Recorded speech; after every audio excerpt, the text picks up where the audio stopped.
درود شریف پڑھیں۔ اللہم صلی علی سیدنا و مولانا محمد معدن الجود والکرم والکرام اجمعین۔ رفیقان محترم، اللہ تبارک و تعالی اپنے بندوں پر حد درجہ مہربان ہے۔ اس کی رحمت، اس کی عنایت اور اس کے فضل و کرم کا دروازہ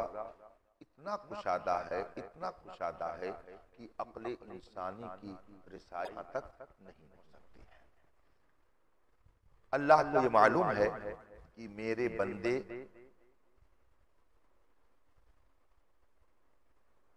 ہر روز اس طرح سے میری عبادت و ریاضت نہیں کر سکتے ہیں کہ اپنا پورا وقت وہ مجھے کو دے، اس لیے کہ میں نے ان کو اس طرح سے پیدا کیا ہے کہ انہیں دنیا کی بھی ضرورت ہے۔ تو اب دنیا کے کاموں میں بھی میرے بندے لگے ہوں گے، اور اللہ یہ بھی جانتا ہے کہ میرے بندوں سے خطائیں اور نشے بھی ہوتی رہیں گی، مگر اس نے اپنے کرم خاص سے کچھ وقت ایسا بنا دیا کہ اگر بندہ اس خاص وقت میں اسے پکار لے تو بندے کی دلی تمنا اور اس کی دعا کو اللہ رد نہیں فرماتا ہے۔ ان مخصوص گھڑیوں میں اور بابرکت وقتوں میں شب قدر جو رمضان المبارک میں آتی ہے، اس کے بارے میں صاف قرآن میں فرمایا گیا، لیلۃ القدر خیر من الف شہر، شب قدر 1000 مہینوں کی رات سے بہتر ہے۔ اسی طریقے سے اللہ نے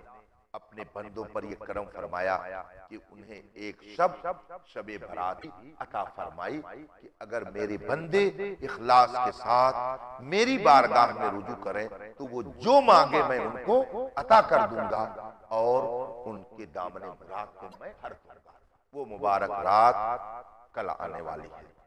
شب کے معنی رات ہوتے ہیں، برات کے معنی ہوتے ہیں نجات اور چھٹکارا کے۔ تو شب برات کا مطلب ہوا چھٹکارے کی۔ اب کس سے چھٹکارے کی رات؟ اس سلسلے میں حدیث پاک کی روشنی میں علماء نے فرمایا ہے کہ یہ رات جہنم سے چھٹکارے کی رات ہے۔ آدمی جو اپنے گناہوں کی وجہ سے، اپنے شامت اعمال کی وجہ سے جہنم کا مستحق ہو جاتا ہے، لیکن اگر اس رات اس نے اخلاص کے ساتھ اللہ کی بارگاہ میں توبہ کی، رجوع کیا، گریہ اور زاری کی، صدق دل سے ندامت کے آنسو بہائے، تو اللہ تبارک و تعالی اس آنسو کی برکت سے، اس کے رونے کی برکت سے اللہ تبارک و تعالی اسے جہنم سے آزاد فرما دیتا ہے، اور اس کے نام اعمال میں جو برائیاں ہوتی ہیں ان کو مٹا کے نیکیوں سے بدل دیتا ہے۔ اسی لیے اس رات کو شب برات کہا جاتا ہے۔ اللہ کے رسول صلی اللہ علیہ وسلم نے اس رات کے حوالے سے متعدد مقامات پر ارشاد فرمایا۔ چنانچہ سیدنا معاذ بن جبل رضی اللہ تعالیٰ عنہ فرماتے ہیں کہ رسول کریم صلی اللہ علیہ وسلم نے ارشاد فرمایا کہ شعبان کی 15ویں شب میں اللہ عز و جل تمام مخلوق کی طرف تجلی فرماتا ہے اور سب کو بخش دیتا ہے۔ یعنی جتنے مومن بندے ہوتے ہیں جو اس کی بارگاہ میں ہاتھ اٹھائے رہتے ہیں، اللہ تبارک و تعالی سب کو پروانے بخشش عطا فرما دیتا ہے۔ ہاں البتہ کافر اور عداوت کرنے والے کو اللہ نہیں بخشتا ہے۔ گویا یہ بخشش اور نجات کا پروانہ اس رات اگر اللہ کی طرف سے ملتا ہے تو اہل کفر کو نہیں بلکہ اہل انانیت کی بنیاد پر ایک دوسرے سے عداوت رکھے۔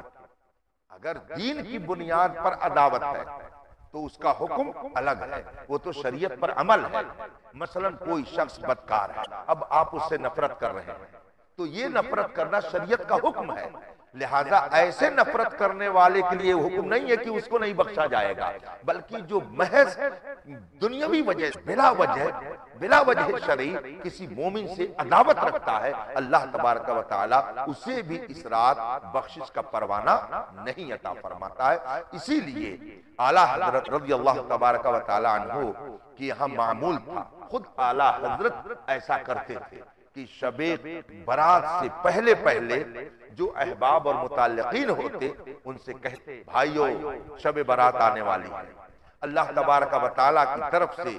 پروانے بخشش دیا جائے گا، لیکن جن دو بھائیوں میں عداوت ہوگی وہ اس نعمت سے محروم رہیں گے۔ اس لیے اگر میں نے کسی کو کوئی ایذا پہنچائی ہے، میری طرف سے کسی کو بلا وجہ کوئی تکلیف پہنچی ہے، تو میں ان سے معذرت چاہتا ہوں اور وہ دل سے مجھے معاف کر دے، تاکہ میں ان لوگوں میں نہ شامل رہوں کہ جو اہل عداوت ہیں، اور آپ سب لوگ مجھے معاف کریں اگر میں نے آپ کو کسی طرح کی ایذا دی ہو، تکلیف پہنچائی ہو۔ خود اعلیٰ حضرت شب برات کے آنے سے پہلے احباب سے معذرت طلب فرماتے تھے اور یہی درس دیتے تھے کہ سب لوگ دلوں کی قدورتوں کو ایک دوسرے سے نکال دیجئے، تاکہ کل شب برات میں اللہ تبارک و تعالیٰ کی طرف سے جب پروانے بخشش تقسیم ہو تو ہم کو بھی اس میں سے حصہ ملے۔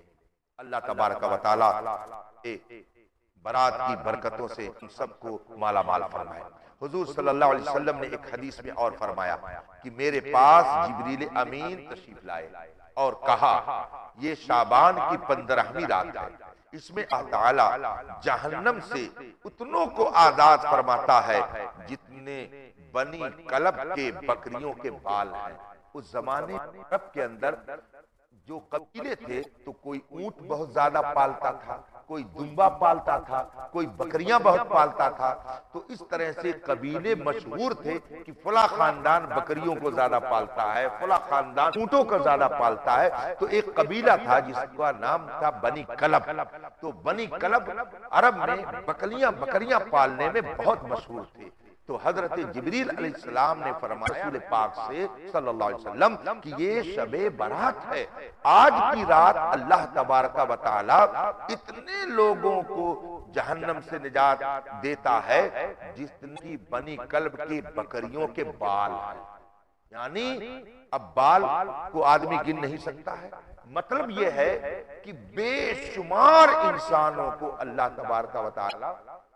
شب برات میں جہنم سے نجات کا پروانہ عطا کرتا ہے۔ یہ حضرت جبریل علیہ السلام نے رسول پاک سے آ کر کے ارشاد فرمایا، مگر اس میں بھی حضرت جبریل نے فرمایا مگر کافر اور عداوت والے اور رشتہ کاٹنے والے اور کپڑا لٹکانے والے اور والدین کی نافرمانی کرنے والے اور شراب ہمیشہ پینے والوں کی طرف اللہ تبارک و تعالی نظر رحمت نہیں فرماتا ہے۔ گویا جب رحمتوں کی بارش ہوتی ہے اور اللہ تبارک و تعالی اپنے بندوں کو بخشش کا نجات کا پروانہ عطا فرماتا ہے تو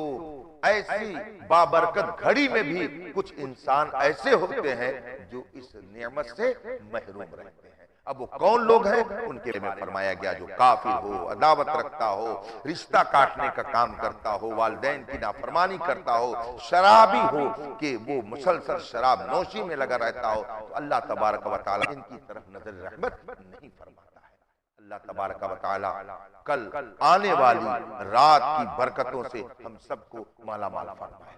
ضرورت اس بات کی ہے کہ اس رات کی فضیلت کو ہم سمجھیں اور لوگوں کو چاہیے کہ اس رات لغویات اور خرافات میں مشغول ہونے کی بجائے اللہ کی عبادت، قرآن پاک کی تلاوت، رسول پاک پر درود پاک کا ورد کر کے ہم اللہ کی رضا حاصل کریں۔ بہت سارے دیہاتوں میں بلکہ شہروں میں مسلمانوں کے درمیان ایک غلط رسم پتہ نہیں کب سے چلی آ رہی ہے کہ شب برات میں وہ پٹاخے پھوڑتے ہیں، پھلجھڑیاں جلاتے ہیں، بلکہ بامبے وغیرہ میں میں نے دیکھا کہ رات میں نوجوان بائک اتنی تیز سے چلانے کا مقابلہ کرتے ہیں، لگتا ہے کہ یہ کوئی بابرکت رات نہیں بلکہ منورنجن کا وقت ان کو مل گیا ہے۔ یہ سب جہالت اور حماقت ہے، خرافات ہے، اسلام کا اس سے کوئی تعلق نہیں ہے۔ پھل جلانا، روشنی کرنا، اس طرح سے پٹاخے پھوڑنا اور پھر بائک اتنی تیزی سے چلا کر کے اور یہ ظاہر کرنا کہ آج ہم لوگ شب برات منا رہے ہیں، یہ اہل اسلام کا شب نہیں ہے۔ ہمیں چاہیے کہ کل آنے والی رات میں قرآن پاک کی تلاوت کریں، درود پاک کا ورد کریں، شجر مبارکہ پڑھیں اور جو نیکیاں ہو سکے کریں، بلکہ شرب شیل سنت رضی اللہ تبارک و تعالی عنہ کا یہ معمول تھا کہ شب برات میں صرف حلوہ ہی نہیں آپ بنواتے تھے بلکہ جتنے بھی عمدہ کھانے کی سعادت ملتی اور وسعت ہوتی ہر طرح کا کھانا آپ تک بنواتے تھے۔ لوگوں نے پوچھا حضور عام طور سے تو آج کی رات صرف حلوہ بنایا جاتا ہے، تو حضور شیخ شیل سنت نے فرمایا کہ میری استطاعت میں جس قدر بھی کھانا پکانے کے لیے میسر ہو جاتا ہے میں سب اس لیے بنواتا ہوں کہ آج کی رات جو جس قدر وسعت کے ساتھ اپنے رزق کو لوگوں کے درمیان رکھے گا اللہ تبارک و تعالی سال بھر تک کے لیے وہی اس کے مقدر ملے گا۔ تو اگر ہم کل آنے والی رات میں نیکیاں کریں، خیرات و صدقات کریں اور رزق میں اور کھانے پینے میں وسعت کے کام لیں، غرباء اور مساکین اور احباب کے لیے اہتمام کریں، تو جیسا اہتمام کر اللہ اپنے کرم سے پورے سال بھر کے لیے ہمارے مقدر میں اسی طرح کا رزق عطا فرما دے گا۔ حلوہ بنایا جاتا ہے، بزرگوں کا یہ دستور سلف صالحین سے چلا الحلوہ، رسول پاک صلی اللہ علیہ وسلم حلوہ پسند فرماتے تھے۔ حلوہ کا مطلب یہ ہوتا ہے میٹھی چیز۔ اب میٹھی چیز چاہے آپ لڈو کی شکل میں رکھیں یا کسی اور میں رکھیں، جو بھی شیرینی اور حلاوت رکھنے والی چیز ہے رسول پاک صلی اللہ علیہ وسلم کو میٹھی چیز پسند تھی، اس لیے اگر کوئی حلوہ بناتا ہے تو یہ بدعت اور ناجائز نہیں ہے، بلکہ یہ رسول پاک صلی اللہ علیہ وسلم کی پسندیدہ چیز کو پیش کرتا ہے اور ایصال ثواب کر کے بزرگوں کی روح کو خوش کرتا ہے۔ بزرگوں کی روحیں، مومنوں کی روحیں خاص ان تاریخوں میں اپنے گھروں پر آتی ہیں۔ اس سلسلے میں سرکار اعلیٰ حضرت رضی اللہ تبارک و تعالی عنہ کا پورا ایک رسالہ ہے، اتیان الارواح لدیارہم بعد الرواح، رسالے کا نام ہے، اور اس میں اعلیٰ حضرت نے احادیث مبارکہ کا ایک ذخیرہ رکھ دیا ہے اور ثابت فرمایا ہے کہ مومنوں کی روحیں اپنے گھروں پر آتی ہیں۔ اس لیے شب برات میں ہمیں اور آپ کو چاہیے کہ اپنے مومنین بھائیوں کی ایصال ثواب کا بھی اہتمام کریں اور ان کے لیے دعائیں مغفرت کریں، اور پھر رات میں